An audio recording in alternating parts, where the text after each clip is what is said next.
महक की शादी रोहन से होती है। रोहन माँ बाप का इकलौता बेटा होता है, लेकिन फिर किसी कारण से रोहन की मौत हो जाती है। बेटा महक, तेरे आगे इतनी बड़ी जिंदगी है, फिर बच्चों की भी जिम्मेदारी। तू कोई काम कर ले। मैं तो कहती हूँ रोहन के ऑफिस में ही बात कर ले, शायद तेरे लिए कोई काम निकल आए। हाँ माँ जी, मैं भी यही सोच रही थी, लेकिन कैसे बात करूं, किससे बात करूं, कुछ समझ में नहीं आ रहा। अब वो क्या नाम था रोहन का जो दोस्त हुआ करता था, पहले तो बड़ा आता था हमारे घर। राकेश की बात कर रहे हैं? पर वो तो रोहन के बाद से कभी आया ही नहीं, पता नहीं कहाँ है वो। आया था, एक नहीं कई बार आया था, लेकिन मैंने बाहर से ही भेज दिया। घर के अंदर झांकता रहता था, मुझे ठीक नहीं लगा। अरे आपको तो पता नहीं क्या ठीक लगता है और क्या नहीं। उसका नंबर है मेरे पास, मैं आज ही फोन करती हूँ। सास राकेश को फोन लगाती है और शाम को घर आने का न्योता दे देती है। अरे आंटी, ओहो भाग्य हमारे कि आपने घर बुलाया। मैं तो कई बार आया, लास्ट टाइम तो अंकल से मुलाकात भी हो गई थी। हाँ, वो हम लोगों को निकलना था ना कहीं उस वक्त। अरे छोड़ो ना बेटा, बोलो क्या लोगे? आपकी बहू। क्या बकवास कर रहे हो राकेश? अरे मेरा मतलब ये है कि आपकी बहू कहाँ है? भाभी जी के हाथ की चाय की बस एक प्याली मिल जाती तो। महक चाय लेकर आती है, लेकिन वो जैसे ही राकेश की ओर देखती है, उसे राकेश पसंद नहीं आता। वो अंदर जाने को होती है कि अरे भाभी जी कहाँ जा रही हैं?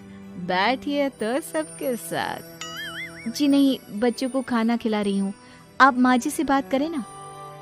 अंदर जाने के बाद सास कहती है, अरे बेटा राकेश, वो क्या है ना, वैसे तो तेरे अंकल जी की पेंशन आती है, साथ ही ऊपर 2 मंजिल मकान से किराया भी, तो हम लोगों का तो अच्छा चल जाता है। लेकिन महक, उनकी चिंता आप न करें आंटी, आदेश दें बस आप तो।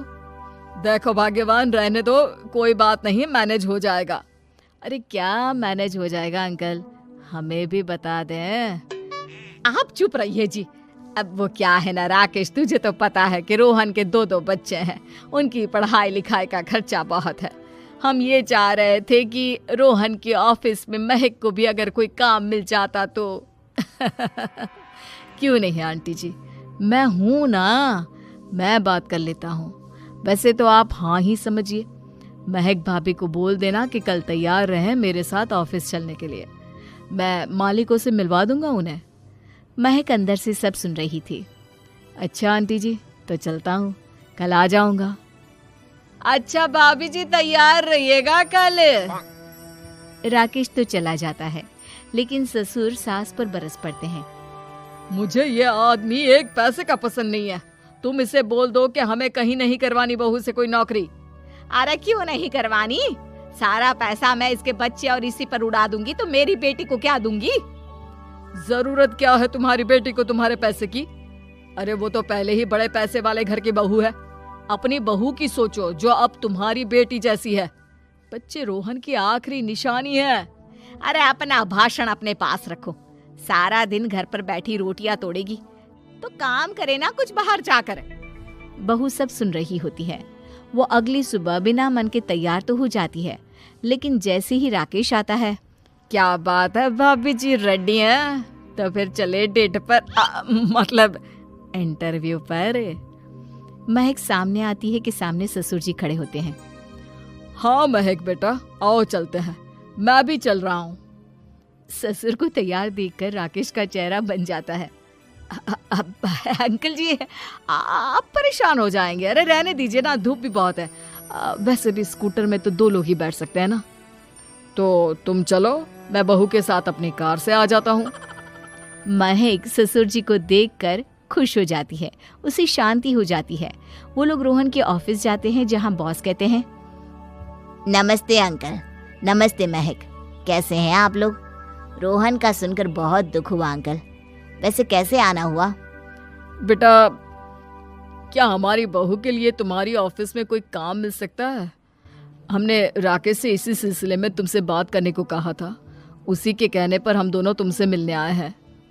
राकेश ने तो कोई बात नहीं की, ऊपर से उसने तो आज की छुट्टी ले रखी है, ऑफिस भी नहीं आया, बोल रहा था जरूरी काम से जाना है।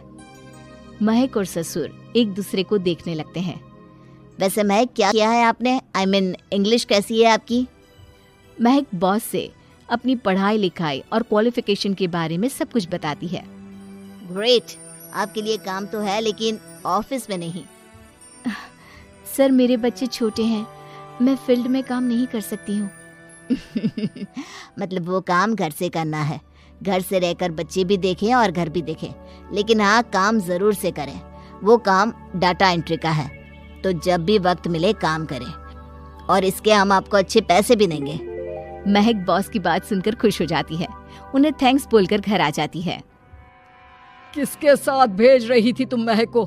अरे वो कमीना, उसने तो ऑफिस से छुट्टी ले रखी थी, बात भी नहीं की थी उसने बॉस से बहू के काम के लिए।